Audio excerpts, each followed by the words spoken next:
주님께서 여러분과 함께 마테오가 전한 거룩한 복음입니다. 그때 11 제자는 갈릴레아로 떠나 예수님께서 분부하신 산으로 갔다. 그들은 예수님을 뵙고 엎드려 경배하였다. 그러나 더러는 의심하였다. 예수님께서는 그들에게 다가가 이르셨다. 나는 하늘과 땅의 모든 권한을 받았다. 그러므로 너희는 가서 모든 민족들을 제자로 삼아 아버지와 아들과 성령의 이름으로 세례를 주고 내가 너희에게 명령한 모든 것을 가르쳐 지키게 하여라. 보라, 내가 세상 끝날까지 언제나 너희와 함께 있겠다. 주님의 말씀입니다.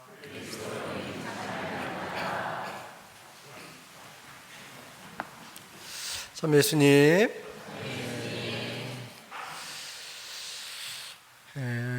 어머니가 돌아가신 지가 한 5, 6년 됐는데 돌아가시기 전에 호스피스 병동에서 한 40일 정도를 생활하셨습니다. 어머니가 호스피스라는 용어를 잘 모르셨는지 입원하신 지 한 이틀 정도 되는데 어머니가 저한테 귓속말로 저 앞에 사람 한 달도 못 산대 그러시더라고요. 제가 어머니도 한 달도 못 살아요. 근데 그 속으로 그렇게 얘기를 했다가 이제 나중에 어머니께 이제 말씀을 드렸습니다. 그래서 죽음을 잘 준비하시라고 이렇게 말씀을 드렸는데, 그래서 이제 세상을 떠나시기 전에 그래도 어머니께 우리 자식들을 위해서 좀 좋은 말씀, 유언 좀 남겨달라고 제가 그랬어요. 왜냐하면 이제 보통 우리 영화 같은 데 보면 이제 부모님이 누워 계시고 자식들이 딱 둘러 앉으면 이제 어머니가 큰아들아, 넌 앞으로 뭐 해라, 둘째 아들아, 뭐 이런 얘기 하잖아요. 그래서 우리 어머니도 그런 얘기 할 줄 알았더니만 그런 얘기를 안 하시는 거예요. 그래서 고개를 푹 숙이고 계시길래 어떻게 얘기 좀 해보세요 이렇게 말씀을 드리니까 어머니가 하시는 말씀이 너희들한테 폐 끼치지 않고 죽으려고 그러는데 이렇게 폐를 끼쳐서 미안하다, 뭐 이런 얘기를 하시더라고요. 뭐 여러분들이 아시는 것처럼 이제 호스피스 병동은 이제 치료가 이제 거의 불가능하기 때문에 마지막을 가족들과 함께 잘 보내라는 의미에서 간병인보다는 가족들이 24시간을 병원에 있기를 원하기 때문에 이제 저희 가족들이 이제 돌아가면서 어머니를 이제 곁에 모시니까 그것이 어머니한테는 이제 폐를 끼쳤다는 그런 생각이 드셨던 것 같더라고요. 그래서 어머니 그 말씀을 들으면서 아직도 저에게 그 말씀이 이렇게 생각나는 거 보면 어머니가 정말 훌륭한 유언을 하셨구나 라는 생각이 드는 거죠. 뭐 저한테 노신부야, 넌 앞으로 사제로서 열심히 살아라, 그런 얘기를 하셨으면 제가 다 잊어먹었을 텐데 그런 얘기 안 하시고 폐를 끼치지 않으려고 했는데 라는 말씀이 오히려 어머니의 그 넓고 깊은 그 사랑이 더 저에게 강렬하게 남아있는 것이 아닌가 하는 생각을 하게 되죠. 물론 뭐 저의 어머니뿐만 아니라 뭐 부모님이라면 자신의 가족에 대한 그런 사랑의 그 마음은 뭐 헤아릴 수 없이 크고 넓다는 것을 우리는 잘 알고 있지요. 오늘 우리는 예수님께서 하늘로 승천하신 것을 기념하는 주님 승천 대축일 미사를 봉헌하고 있습니다. 예수님은 제자들이 보는 앞에서 하늘로 승천하시면서 마지막 예언의 말씀을 남기고 계시죠. 그래서 예수님은 너희는 모든 민족들에게 가서 성부와 성자와 성령의 이름으로 세례를 주고 내가 명령한 것을 가르쳐 지키게 하여라. 내가 세상 끝날까지 언제나 너희와 함께 있겠다라고 말씀을 하십니다. 사실 예수님은 유언을 2번 하신 거예요.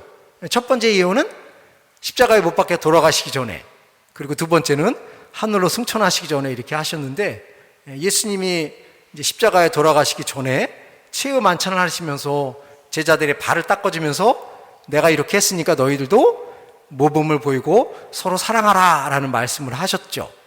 그리고 오늘은 하늘로 승천하시면서 만방에 가서 복음을 전하고 세례를 베풀어라 라고 말씀을 하십니다. 근데 이러한 예수의 말씀이 굉장히 중요한 말씀이고 유언의 말씀이기 때문에 우리들이 그 말씀을 잘 간직하고 살아야 되지만 한편으로는 되게 부담스러운 내용이죠. 서로 사랑해야 된다, 잘 알고 있지만 실천하기 어려운 것이고, 복음을 전해야 된다라는 말씀도 중요하다는 걸 알고 있지만 타인들에게 예수님을 모르는 사람들에게 예수님에 대해서 전하고 알리는 것이 결코 쉬운 일은 아닐 것입니다. 그래서 이 두 가지 예수님의 말씀을 우리가 실천하는 것은 굉장히 부담스럽지만, 예수님은 이 두 가지 말씀만 하신 것이 아니라 한 가지를 덧붙여서 내가 세상 끝날까지 언제나 너희와 함께 있겠다라는 말씀을 통해서 우리들에게 굉장히 큰 위로와 희망의 말씀을 주고 계시죠.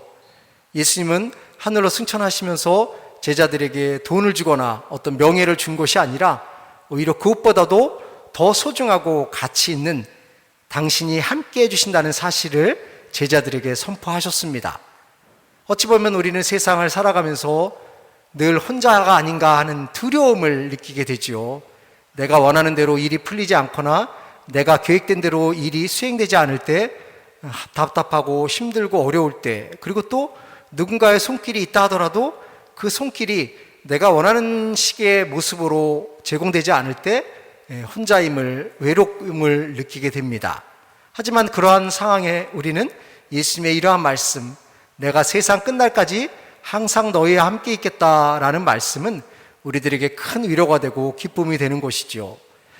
2000년 전 예수님은 이스라엘의 나라에 탄생하셔서 제자들과 함께 생활을 하시다가 이제 하늘로 승천하심으로 인해서 제자들은 더 이상 예수님을 볼 수가 없는 존재가 되었습니다.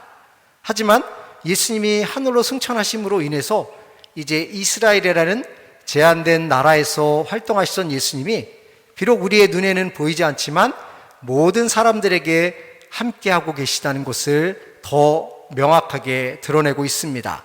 그래서 우리는 2000년 전 이 세상에 오셨던 예수님을 오늘날 이 순간에도 만날 수 있는 이유는 바로 예수님에서 약속하셨던 내가 세상 끝날까지 항상 너희와 함께 있겠다라는 그 말씀을 믿음으로 인해서 지금 이 순간에도 나와 함께 동행하시고 거주하시면서 나의 내밀한 삶의 자리에서 나를 인도해 주시고 추종해 주신다는 사실을 믿고 있기 때문에 우리는 조금은 편안한 마음으로 세상을 살아갈 수 있지 않을까 하는 생각을 합니다.